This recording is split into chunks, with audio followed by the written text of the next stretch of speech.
फेरे समाप्त नहीं हुए हैं। जानती हूँ पंडित जी, लेकिन फेरे समाप्त होने से पहले मैं अपने होने वाले पति से 2 बातें करना चाहती हूँ।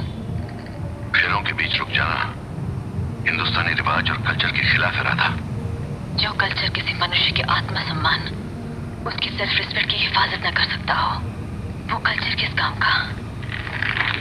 आप अपने पिताजी से कहिए कि वो मेरे पिताजी की पगड़ी अपने कदमों से उठाकर उनके सर पर रख दें। सुनो राधा, मेरे और तुम्हारे पिता के बीच जो वहां हो रहा है उसे वहां होने दो। मेरे तुम्हारे बीच जो यहां हो रहा है इसे मत रोको। वहां भी अपमान हो रहा है और यहाँ भी अपमान ही हो रहा है। बेटियां बाप की पगड़ी में लिपटी होती है, पगड़ी उतर जाए तो वो नंगी हो जाती है। इसलिए जाकर अपने पिताजी से कहिए कि जो पगड़ी उनके कदमों में है वो आपकी भी इज्जत है और उनकी भी। अपने बड़ों की बात काटना मुझे नहीं सिखाया गया। अगर आप मेरे पिताजी की इज्जत नहीं कर सकते हैं तो आपके घर में मुझे क्या इज्जत मिलेगी? मैं आपसे प्रार्थना करती हूँ, आप अपने पिताजी से कहिए कि वो मेरे पिताजी की पगड़ी उठाकर वापस उनके सर पर रख दें। और अगर ना कहूं तो?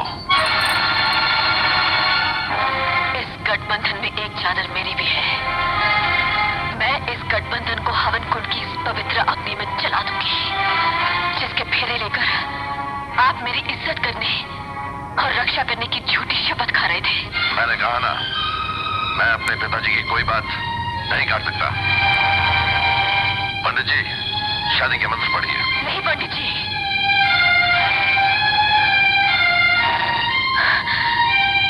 जिस शादी का आधार प्रेम न हो, मान सम्मान न हो, वो शादी शादी नहीं बल्कि हमारी संस्कृति का अपमान है।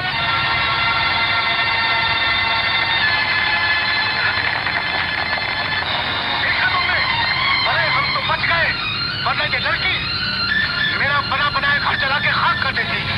तुम अपनी बेटी के लिए कोई और लड़का ढूंढ लो, मैं बारात वापस ले जाऊंगा। ऐसा कहो, मेरे दरवाजे पर आई हुई बारात वापस न ले जाओ। वापस न ले जाओ तो क्या यहाँ रुक कर अपना और अपने बारातियों का अपमान कराओ? चलो बेटे चलो यहाँ से। नहीं, मैं हाथ छोड़ता हूँ। नहीं डैडी, आप हाथ मत छोड़िए, जाने दीजिए इन्हें। ये बारात नहीं, अपना बेटा बेचने वालों की एक टोली है जो हमारे हिंदुस्तानी सभ्यता की अर्थी उठाने आई है।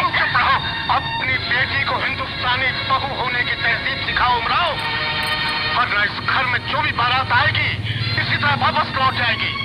हट जाओ, चलो बेटे